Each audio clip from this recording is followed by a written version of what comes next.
John, good to see you again. It's been another fast-flowing month with tons going on. I can't keep up with it sometimes, especially the amount of material that you seem to have your fingers on the pulse. Just when I get my head around one, you'll send me another one, and then it's like another and another and another. So it's time, I think, we started having a little debrief about what's been going on. But apart from that, how have you been? I'm good. I'm well. Good to see you, mate. I always get questions about you, like, when's Mahoney coming on? When I'm like, he's coming on this week. And so you're satisfying the itch that a lot of people have, understandably. Yeah, it's been a long, hard journey, isn't it? And still things coming at me. I'm like, well, I didn't see that one coming. There's been a lot of strange stuff going on. Where do you want to go first? You want to start with something that you've got? You want to do a little bit of geopolitical? Your choice tonight, John. Well, thanks. I think we'll kick it off. I'm doing well, thank you. By the way, this is an exciting but grueling week. Including you, I've got 11 podcasts, so it's the most I've ever done in one stretch. Wow, because that's a we're because I think we're coming in for the landing. So I'm trying to get it out. Great team as always we have, and so I'm going to give a lot of credit to them as per usual. Let's start with you on the geopolitical front. Let's talk about some things I think will help give some of our respective audiences a little bit of clarity and comfort. Right? We talked about this offline. There's a lot of moves and counter moves, a lot of confusion, right, because of the disinformation. So this is where I think you can help aid in that with respect to Trump giving weapons to Ukraine, yet he's talking out Russia. We know he talks out of both sides of his mouth. So when he usually says one thing, it means the opposite. What's yeah. your impressions on where we are in this Russian-Ukraine war? The Russia-Ukraine thing. Well, intel I've got coming out of Russia is that they are now showing signs of cracking financially, John, and it's because before a lot of the Russian oligarchs, and for people that don't understand that word, you have a lot of very extremely wealthy Russian citizens, and they're part of the Russian hierarchy. You see that the whole Russian society is built on the people at the very top, the people in the middle, and the people at the bottom. The people at the bottom usually have nothing. That goes the same in any country and any society. The UK is the same. The poverty line in the US is the same. So what he was doing, he was getting a lot of support from the oligarchs about the war, but all of a sudden he's been freezing their accounts and he's been using their accounts to continue with this expensive war machine, which has upset them because a lot of these oligarchs are his political allies. So all of a sudden the people that were supporting him and saying, yes, let's go, let's take it back, are not in the same forthcoming friendly, yes, this is a good thing that what he's doing. So war is an extremely expensive thing. So that's coming from inside Russia. Now, what I'm getting from the Ukraine is the literally unbelievable amount of people that are missing. Now, I'm not talking about MIA, missing in action, like they just can't find the bodies. It's the amount of people that are just putting the weapons down and saying, this is BS, I'm not doing this. The defectors or the people that have just said, I'm not going to fight, is um is way out of control. It's in the hundreds of thousands, John. The desertion rates from the Ukrainian military, and this is why they're so desperate to scraping the barrel, trying to put absolutely everybody they can get their hands on into a uniform and into the trenches, because as soon as they get to the trenches, they're saying, "What? This is insane." Russia are now using more and more drone technology rather than sending in their own troops. But there is cases where you still need feet on the ground to clear the areas. And I think I have the impression that he's being told to just wait, just keep paddling in the water. Because I don't believe that Putin does not have the capability, whether it's financially, manpower, technical abilities, or determination to just finish this in 1 or 2 weeks. But I think he's been deliberately saying, Putin, you've got to keep paddling the water. We need you to just keep things while we're getting all our ducks in the line. We're trying to go as fast as we can, buddy, but we can't do it, which is extremely expensive for Putin to keep doing this. Mhm. So when Trump says he's going to be giving the Ukrainians some aid, I'm not exactly sure what that would mean because, the weapons that were sent to the Ukraine before, over 60% of them have been found all over Europe and the world. So all these old weapons that America have been stockpiling in France and Germany and the UK, that they're now saying, oh, we got some weapons for you. They're all junk. They've now turned up in the back of trucks and vans all over Europe being sold out the back door for peanuts on the dollar, pennies on the dollar. So it's a black marketing operation. Again, something they've been trying to keep it out the press. So my personal opinion is that Trump is deliberately trying to keep this going until he's got the right moment to just say, okay, we're going to end it right now. Because come on, think about it. Russia, superpower, they outman the Ukraine by 500 to 1. The Ukrainians don't have enough people to put in the army. Russia do. Russians are trained better. They got better equipment. And now that Europe is also saying, okay, we're not going to donate anymore. There's very few countries that are still in the kitty. They're all pulling out. France, Italy, they're not giving them any more. Spain's cancelled the deals with them as well.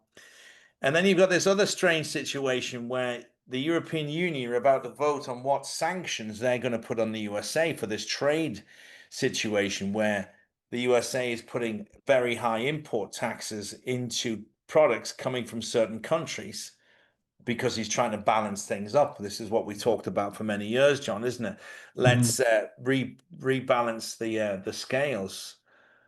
And this is what he's trying to do, saying, listen, we allow you in to import stuff in for 3, 4, 5%, but when we import or export to you, you want 15, 20% on tariffs, such as cars and things like that. So, well, no, we're not having it anymore. I think it's fair enough. Balance the playing fields. So it's all very confusing. Then we've got the Epstein lists. Everyone's talking about, is it going to come out? Why is he not doing it? Is he bringing it out? Is he not bringing it out? Again, you've got to think about playing chess here because everything has the right moment. You don't just plan your engagement and then just pull it off. You've got to put the whole thing together as quite an elaborate event. And again, Trump is the master at this. So I feel, John, this is the mood I'm getting, that he's in a stalling, delaying tactic. He's just keeping everything afloat until he finishes what he needs to finish or what needs to be done. Yeah, I tend to agree with you. I mean, the questions that came to my mind looking behind the quote looking glass behind the curtain, right? As you and I tend to often do every single day with our team, is what kind of weapons? Are those defensive weapons or offensive weapons? We know we've talked about this many times. Russia has Russian provinces, Donbass and Lugansk. They've clearly been rebuilding those provinces for the last 3 years. They've been going against the Azov Battalion, which is a Nazi battalion. Yeah. Is Trump just using this as a foreshadowing to bring out, and highlight the deep state with the money laundering and pedophilia and trafficking and all the fentanyl, all the, big pharma that we know has been so pervasive in that part of the world for the deep state, right? Because he's clearly got his hand on NATO's balls. They're not going anywhere. You notice when he does this, that's usually a spear. He did that a lot today when he was meeting with the NATO head of NATO, whoever that guy is. You see those kinds of things, and to me, those like comms within comms, right? Because go a little step further, because sure, it's the same thing that's going on in Iran right now. Look, there's been a lot of really good intel saying the Ayatollah has lost control. The military are in direct contact with Trump. They really want to do a deal. They're getting ready to a revolution to release the people of Iran from an Islamic fundamentalist fanatical government that they've been under since 1979. So let's pop it back across the border into the Ukraine to say, okay, if he is about to give weapons to the forces that are going to overthrow the current government, because again, what you said is, who's he giving the weapons to? Do you really think he's going to give them to Zelensky and his bunch of Nazis? Of course not. But if he is going to rearm the revolutionary forces that are going to restore proper, legitimate democracy, this is like, the Snickers bar of democracy, not the bleeding watered down Hershey's Kiss that we've been all used to. Oh, we're introducing democracy. No, you want the king size democracy, the proper stuff.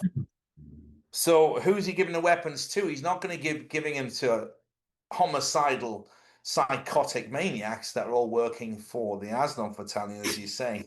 But this is it. You don't get the full picture. Yes, we are going to give some weapons to the Ukraine. Well, who? Who's getting them?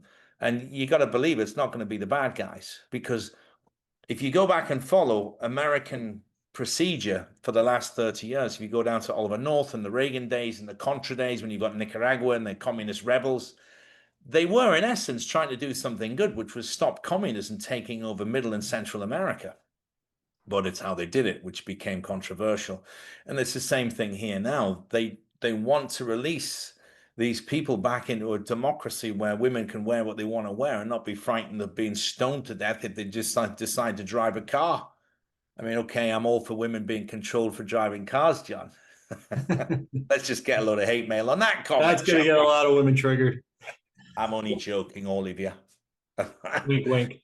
But let's tie down, David, a couple of things that you said that are really cogent. One of the things, I don't know about anybody else, but for myself, and I think there's a lot of people obviously watching who would concur with this. One of the things I love about you and I is, other than our burgeoning friendship and our intel sharing, is that, you know, you said to me offline, who wants to go first? I'm like, it doesn't matter because it will present itself. Yeah, melts together. It's very organic and fluid, right? And so you talked about Russia, you talked about Iran. So I'm going to show you a couple of slides that illustrate, you complement your point, that tie into the financial. But what do Russia and Iran, what do Russia and Iran have in common? Oil, I would say, all that oil, yeah. BRICS. Oh, BRICS, yeah. BRICS. Yeah. Russia being one of the foremost leaders. I'm going to show you a clip for Russia, and then I'll show you one for Iran that I wasn't going to show, but you brought it up, and I can't just let it be glossed over because it's a very important point. So this is a great way to segue both of our worlds respectively. So let me show you the one for Russia. This is pretty cool. Let me know when you can see this. Russia gets gold from London. Yes. So Russia is the second largest gold producer in the world. Wants to free itself from the hegemony of London, COMEX. We know that. U.S. has already done that. You know quite well, David, being in this for a while, Vatican, Parliament, and now D.C. is being extricated. We're no longer a democracy. We never were. We're a constitutional republic. And that's why the significance of this 4th was, again, Jubilee, this 4th of July to next 4th of July. Keep that in mind. So what they're going to be doing is extricating away from the COMEX and launching their own gold trading on the St. Petersburg Exchange, which you know is pretty powerful, or will be, towards the end of this year. That's a very important demarcation point. Now we go to Iran. Let me see if I can find this may take me a moment here, folks. So this is really important. I want to play this for you. Let me just stop it right here and blow this up. I want you to see this. This is significant. This is from Majid on Friday. So there's an attack on the corrupt Iranian proxies in the parliament in the green zone of Iraq. We've waxed poetic about that before, right, David? Well, now there's visual matrix evidence of soldiers surrendering over their guns and ammunition, which is key. This, we believe, if it's not it, is leading to the grave surrender of Iran per the great prophetic word of the late great Kim Clement posthumously, as he said, coming to pass. So I just want you to watch this video clip and tell me what your impressions are accordingly.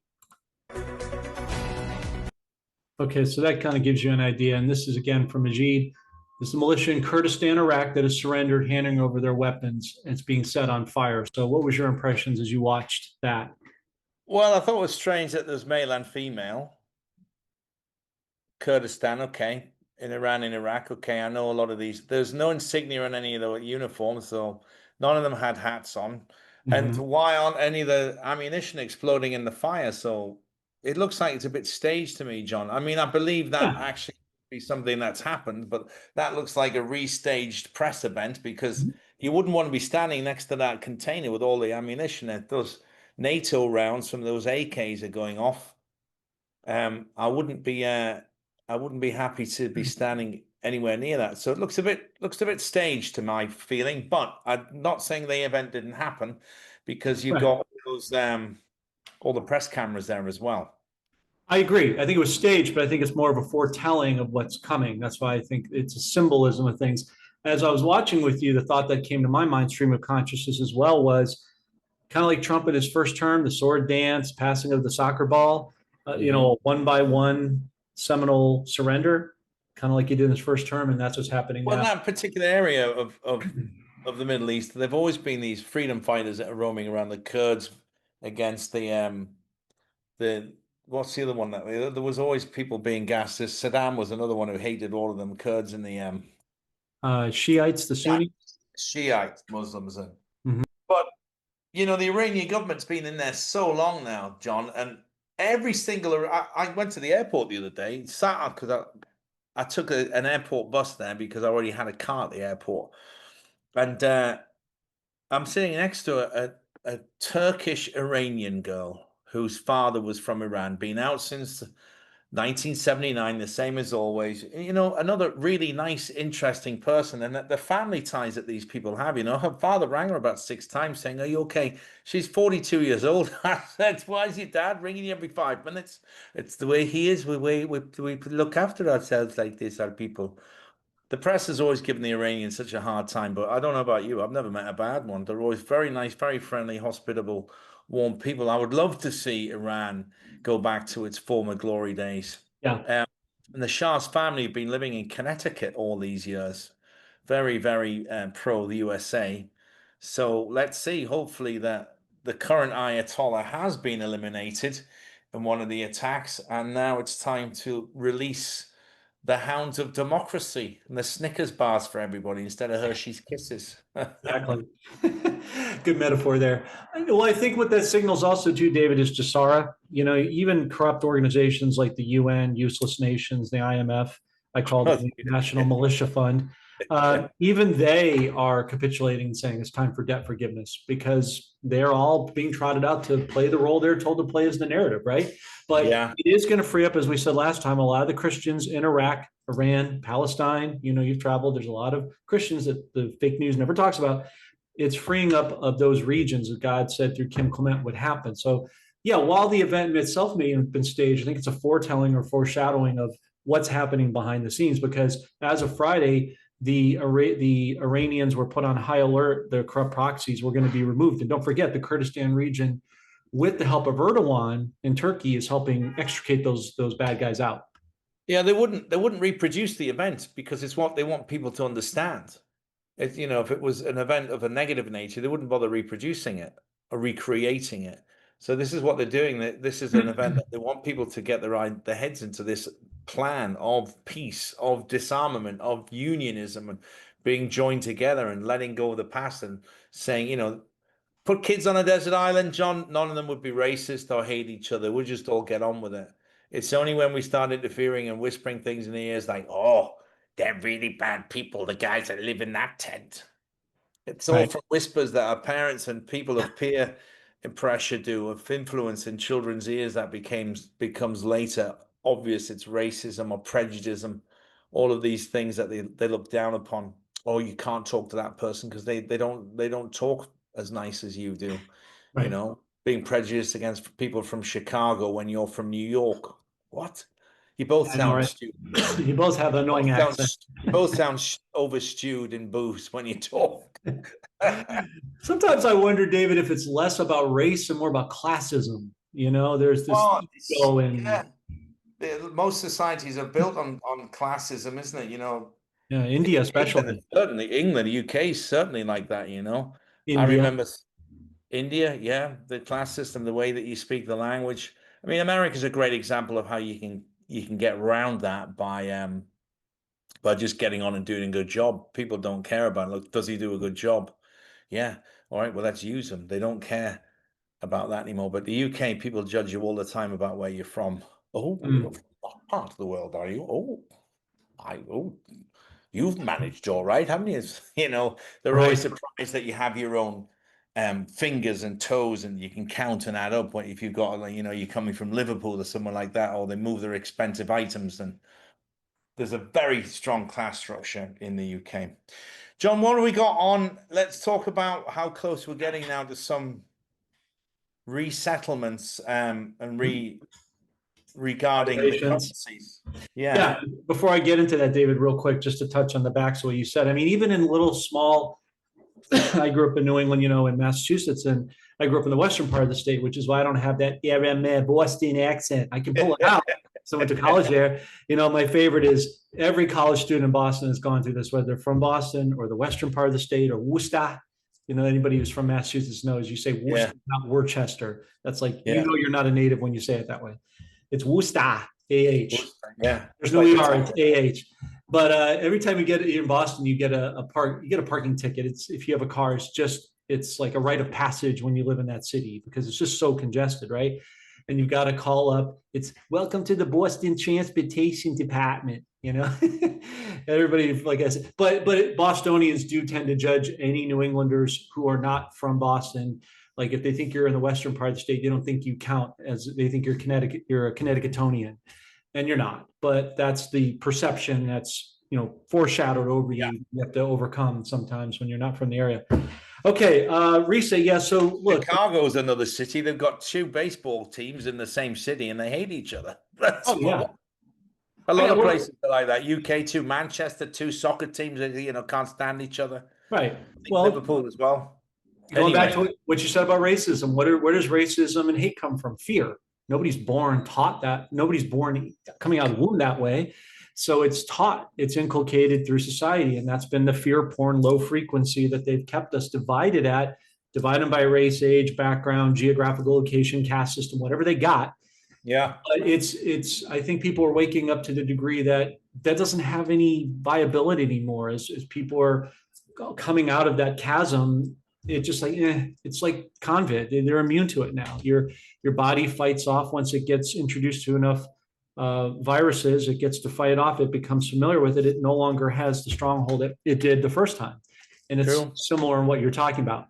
Now, onto the financial stuff. It really boils down, David, to one key thing at this point, right? Because you and I talked about this offline. We don't do dates and rates. We don't give hopium. We want to give truth and clarity, God's perspective, and peace by staying level-headed. Now, before I show you the juice of it, I just want to clarify this. Yes, there is a private placement. Yes, there is a public placement.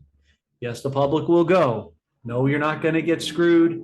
Yes, you'll get a great rate. Don't worry about what the rate is. Be focused on, can God trust you to do his will? If he can, you're not going to have a problem. Trump is neutralized with the Patriots, the good side, enough of the bank system, which is why the banks are, the segues into your question, XRP, they're adopting it hand over fist, because we're going to have this, I think, roughly a 5-year window to rake in the harvest for the harvest of souls for God's people. And when I say God's people, I'm talking about salvation. I'm talking about both believers and non-believers working together, on their own individual projects, humanitarian, whatever that looks like. People synergizing is what I'm getting at. So this is a huge day, David, on the 14th that we're doing this. So I can put this up so people don't question when we had our meeting. You can see the time temperature here. Well, people want to know that it's accurate information, what's up-to-date information. So I'm just being transparent. So this is an important seminal day, David, on the 14th. This is crypto week. You noticed if you look today, XRP was at $3. Bitcoin was over 121. We believe Bitcoin's potential is somewhere between don't hold a gun to our head, somewhere between 125 and up, could be 130, could be 133, whatever, before it's going to start going down. And then XRP and Bitcoin will eventually, over X amount of time, nobody knows exact date, will level back up again in a massive way. But XRP is hugely important, as you already know, in the adoption of the new financial system. Now, I have a screenshot I want to show you here that kind of illustrates this point beautifully. So let me get over to this. Let me know when you can see this. Yeah, I got it. RippleNet. So this is from Melania Stasia Romanoff.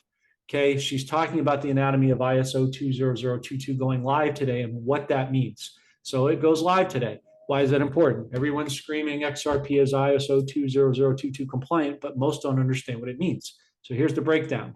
What is it? It's not a coin. It's not a blockchain. It's a global messaging standard that allows financial institutions to communicate unified data-rich format. So synergy, right?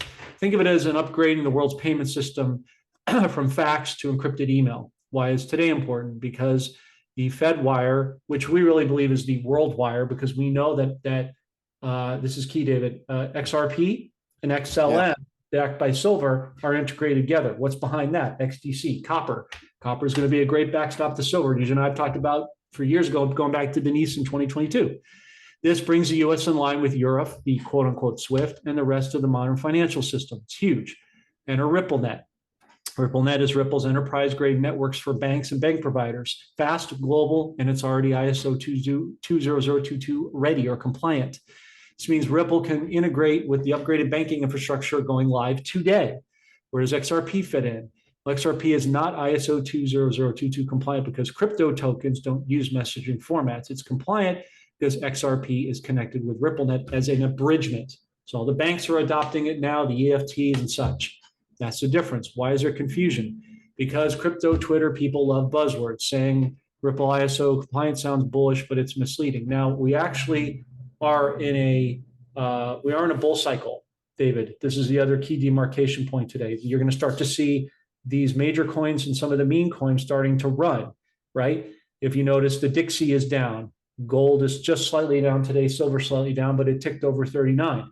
We believe once it hits 40, the next marcation is 50, and it's just going to continue to move up there. It'll hit these little fluctuation points, but it'll continue to move upward because the banks can't paper the shorts anymore because people are buying silver. People who have silver certificates don't want the worthless paper. They want the real thing, tangible. You know this already. So it's like saying gasoline is highway compliant. It doesn't make any sense. So XRP is affected by ISO 20022. Yes. Why? When global payment rails switch like today, it integrates more easily. Fluidity, the adoption of more doors, corridors. More doors means more use of XRP, more XRP utility, more demand, supply and demand. So you have financial messaging upgrade, compliance, bridging, and the date of today with the modern system. So basically, Swift is the old, use soccer as an example. Swift is the old stadium. XRP or ISO is the new stadium. They demo one, turn the lights on another. You have basically a seamless transition. You're not early because you're buying XRP. You're early because you understand it. ISO is the quiet foundation. XRP is the rocket fuel. Watch what happens next. What we believe will happen next is after today, as I said earlier, you're going to see XRP and other coins and meme coins go up. I've said this to you before, but I'm doing it for posterity for the cheap seats here. We believe that one of the key touch points for XRP price-wise is the $10 to $30 mark. This is vis-a-vis John Nigo, Currency 365, who had depicted this a long time ago. To his credit, we always give it where it's due. And so we believe that's a good starting point because that, and again, we're not doing dates and rates. I'm just giving you anatomy, structures, anatomical touch points. We believe that's a good indication of where things are headed for the dinar. And as the dinar goes, the dong goes. So the dong is going to feed off of that momentum. We have Nelson Chamisa in Zimbabwe talking more and more and more about on a thin line, like a rope frame. So, you know this. You can back this up. South Africa is on the verge of collapse. Cyril Ramaphosa. Emerson Mnangagwa, the current corrupt placeholder for Zimbabwe, is going to get demolished. Chamisa comes in as God's choice. Trump and Musk working with him. Put the pieces together, you can see where this is going. Don't ever believe, just like here in the US, we're hiding the real rate of inflation and unemployment. So too similarly as Zimbabwe and many other countries for that matter. We know Vietnam is incredibly clandestine with their information.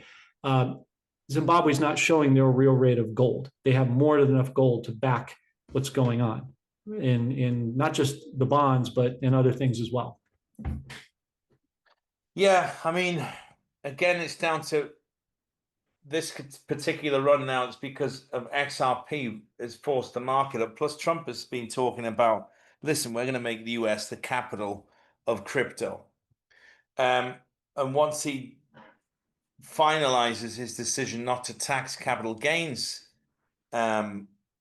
advances, so if you've made money on crypto right at the moment, you're liable to pay tax on your profit. But if he can pass this and say, okay, so you don't have to do that, because people are terrified, John, to cash out because they're going to have to pay 40%, 35, 40% of capital gains, sometimes more. First of all, David, let me correct that just to help you. People should be living in a spirit of faith, not fear. Number one. Number two, did you not see Marjorie Taylor Greene already put up legislation to remove capital gains taxes on homes? Do you really think it's going to stop there? Absolutely not. No, absolutely no. But this is what I'm saying, because, and there is a lot of people speculation saying, well, okay, I still want to work in cash. I still want some form of, paper money, not necessarily fiat currency, but we still need some sort of paper. So there is a lot of suspicion about everybody going digital as well. Again, basing their emotion on fear, being able to control it, and all of a sudden the internet gets switched off and you've got no money because it's all in Bitcoin or XRP. Okay, so a couple of things, David. forward because, Right. listen, they can't keep printing trillions and trillions of dollars. It's worthless. Right. No, absolutely. But let's remember, David, thinking logically for those people, not emotionally. Okay. The global tax treaty years ago ensured that there won't be any taxes on cryptos or currencies because it would hurt the respective GDP of each country, right? If you did a 35 or a lottery tax 50+%, wouldn't that defeat the purpose of people spending money in the economy? They would just tuck it away in their mattress or try to put it somewhere offshore.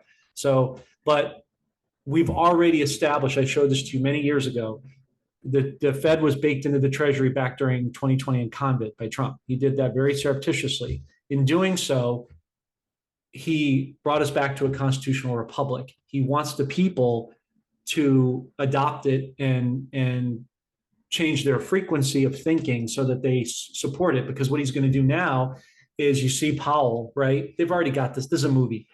Powell's going to walk away. The next Fed meeting is the 30th. What a coincidence, David. Then on the 1st, the tariffs kick in.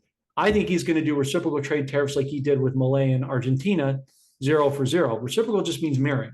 If they don't do it, he ain't going to do it. So this is going to level the playing fields. That's one of those moves, isn't it? BRICS, level the playing field. XRP is the abridgment. You see all these pieces, precious metals, bonds backing the underlayment. So we'll talk about this because now it's getting queued up in actuality and not just behind the scenes. Now it's really front and center, right? So you've already heard the drumming, the beating the drum of no income tax, no property tax, because all that stuff was unconstitutional to begin with. So too is capital gains. That was all BS. There's nowhere in the Constitution that supports that. So people don't need to be concerned about that. Yes, you'll be able to get paper money in the new US note when you go to the banks to exchange. I wouldn't get a lot of it because why would you want to make yourself a target walking out with 100,000 in cash? You don't need that much. 5, 10, maybe 15 is all you need, depending on what you're trying to do. If you're having a party or something and you want to tip a lot of different people, or as an example, Yeah. But you'll have access to cash here in the U.S. My main concern, David, is for you in Europe. I think you guys are going to adopt the CBDCs. We will not. This is a concern that I'm talking about now because as Europe is still trying to keep itself from falling apart, they're talking about these central bank digital currencies coming together. But I really can't see the average person being convinced too much. Like if they launch another code, would everybody do the same thing? So many people have learned the lesson now. There's what I can see is more and more awareness of where the money's going. They're talking about all these massive migration coming in there. They're putting them up in hotels, and people are sick of it. They're sick of the politicians not doing what they say they're doing. And there's more and more and more and more people and demonstrating and coming out about it.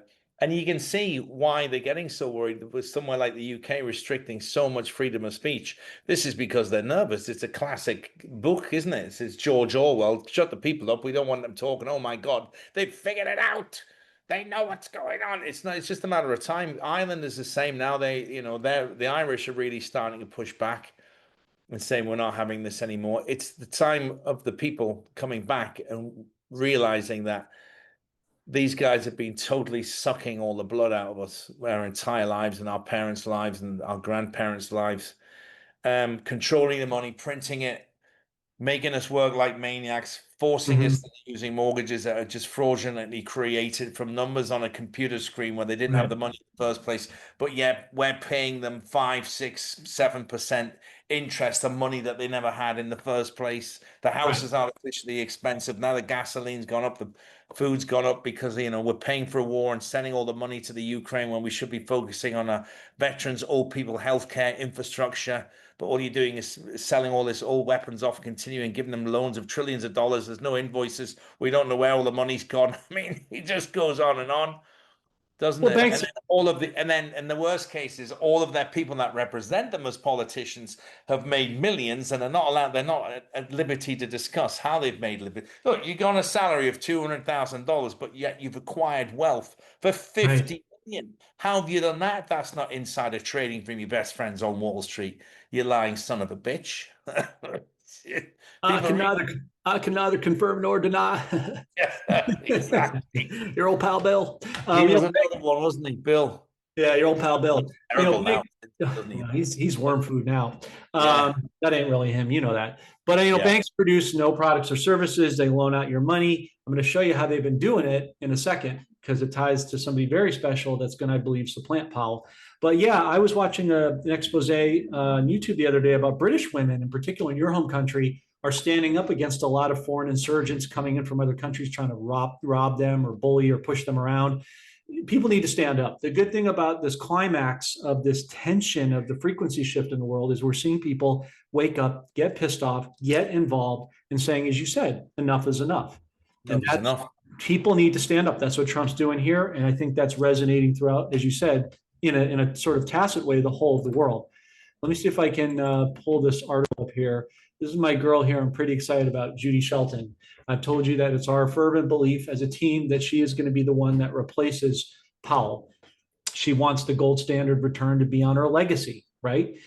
Trump loves to hire women. He's hired them since the art of the deal in the 80s with his real estate tycoon years, where he built his seminal foundational blocks, no pun intended, with gold, right? He trotted her out in his first term, you remember, in a swamp just to see how people would react. And she almost got, I think, 50% thereabouts. Don't hold me to that. But she's talking a lot about means the world to me to have praise for gold-backed treasury bonds from brilliant Steve Forbes. Steve Forbes in the early 90s talked about a flat tax. I believe it was 17% at the time, right? 17, Q, there's a number again. Here proves past, everything connects, future proves past, right? But the key to this whole thing is you talked about banks robbing people. How'd they rob people? Well, they floated our money around, right? And lent it to other people. So that's no taxation without representation. That's double dipping. Keyword, look at this, David. Gold-backed treasury bonds. Two comms there. The gold standard being returned. What if it gets returned in August, 54 years to the date of its enslavement on us through Kissinger and Nixon, right? Gold-backed treasury bonds. People say, wait a minute, the treasury bonds, the 10 and 30-year yield are crap, worthless paper. Japan, all these other countries are walking away from. That's true. But remember, David, a key thing, takeaway here. A coin has two sides to it, right? A story has two sides to it. There's an evil twin and a good twin. We've always seen the evil twin. We're about to see the good twin on the other side of this Wizard of Oz proverbial curtain.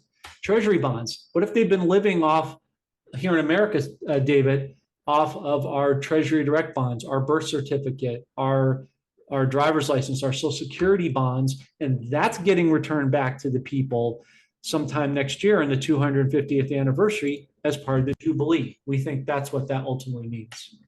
Well, I would imagine so, because there is a lot of truth in that, saying you've been trading off my bond, my birth certificate was handed over, my mother didn't know the time she sent it over. Mm-hmm. We know that you've set it up. The Americans have even taken it a step further now, where you can use something on your Social Security number is your actual bank account number. A lot of people have been using that to pay bills and things.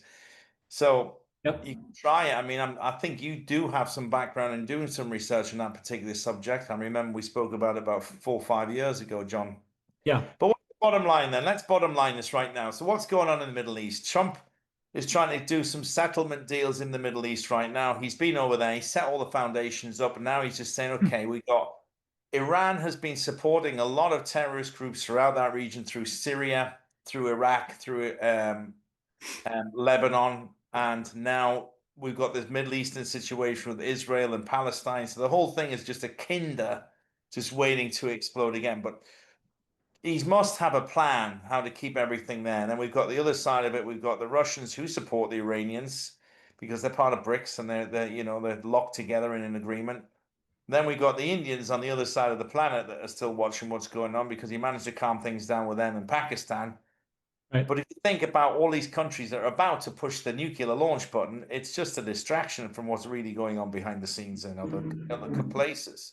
What that distraction is, we're not quite sure, but we have strong beliefs that it's about to start kicking off. If he's leveling all the trades, 0%, 0%, and then we're talking about Zimbabwe, the gold, getting rid of the Federal Reserve, auditing Fort Knox so people can see what's going on. There's a lot going on, John.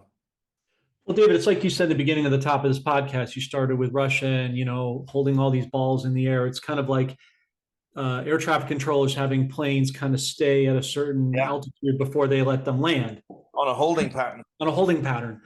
We're now there. If you can't see it, you never will. The people who are watching our podcast should know this already. I'm talking to the whole constituents of society. I think the whole Middle East thing is a lot like what's going on with Russia, Ukraine. It's all, you can clearly see, to me, what I see this month is it's all being revealed that it was all purposeful in the timing to elicit a certain thing. He's going to do all these trade deals. That's why he's got August 1st as the back wall, because he's already done it. Got all these peace deals going to be going on. I talked about August, 54 years to the gold standard.